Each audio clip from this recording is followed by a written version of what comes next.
Do you remember watching a small child try to build something with blocks? They'd start by placing a block on the table and then attempt to stack another and then another block. Unfortunately, the tower quickly falls. The only way to build a strong block building is to create a strong and sturdy foundation. In this podcast, we will give you ideas of how to build a friendship with a senior citizen. Welcome to Senior Living Moments with Nancy Nelson. With 45 years of connecting with seniors, 2 decades of award-winning experience in assisted living, and a heart full of compassion, Nancy brings you stories that resonate and insights that empower.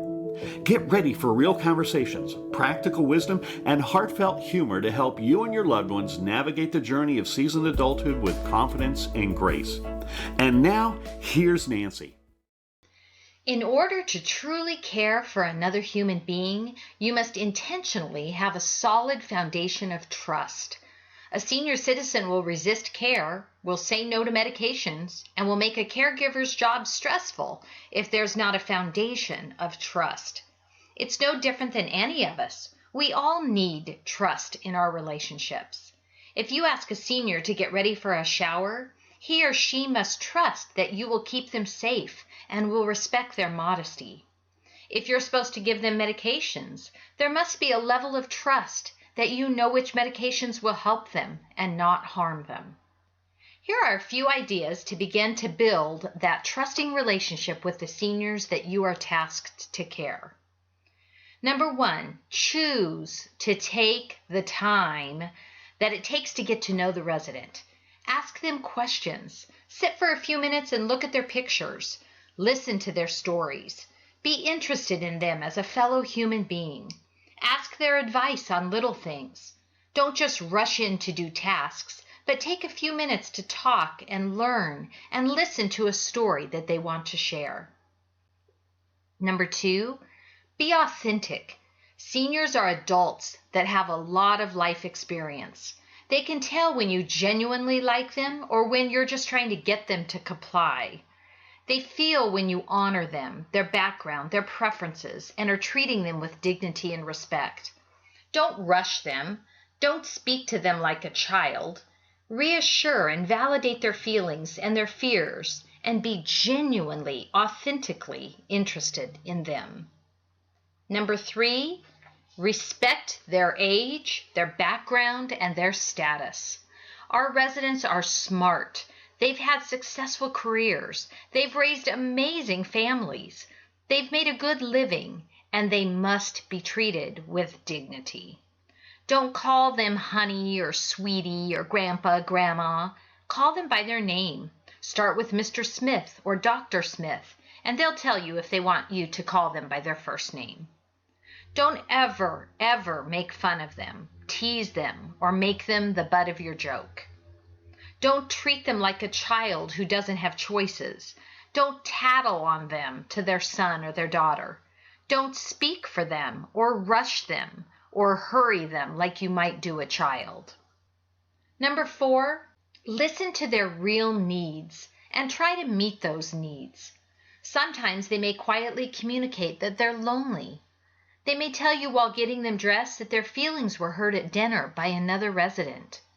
They may casually mention that they're struggling with their family or another resident or their doctor.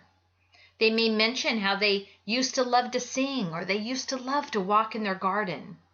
We must listen to those longings, those fear, wishes, memories in order to give them the best care that we can. Be creative in meeting those needs. One of our pals heard a resident talk about how much they missed the orange tree in their backyard. The resident was speaking of going out to pick the oranges in the morning, and he'd slice them open and squeeze them into fresh juice. He said, "That little orange tree was the best thing in my yard, and it made me so happy." The pal had an idea and asked me, the executive director, if I'd purchase a bag of oranges for Arthur. I was happy to, and the pal the next day presented that big bag of oranges to him. The resident got tears in his eyes, and the two of them were best friends forever because the pal listened. Number 5, You can say you care, but you have to show you care. If you tell a resident, "I'll be right back," and then the resident hears that you left to go home, you've hurt your relationship with them. If you leave the room without cleaning it, they feel like you don't care about them. If you tell other people stories about them, that hurts their trust in you. When you take 20 minutes to answer the pull cord, they don't feel like you care about them. When you roll your eyes because they tell you they want to eat something else, you're tearing apart the trust that you've tried hard to build. When you hurtfully remind them they've asked the same question 10 times, you're not treating them with the dignity that they so deserve. We've always had a phrase in our family that says, "Don't tell me that you care, just show me." Number 6, always remember that we are here to serve them, not the other way around. It's inappropriate to tell your sad story or your financial problems or your worries to them. They don't have the emotional strength to carry your load, and they shouldn't have to do that. We are here to make their life easier and their life more joyful. Don't ever tell them that you're too busy or overworked or overwhelmed with everything you have to do. Tell your supervisor if you need help or a break, but that's not the burden of the resident. Bring joy and laughter, love, gentleness, kindness, and positive vibes into the residents' rooms and lives. We are here to make them happy. Whether you're a pal or a housekeeper or a server or a concierge or the bus driver, answer every request with, "It's my pleasure."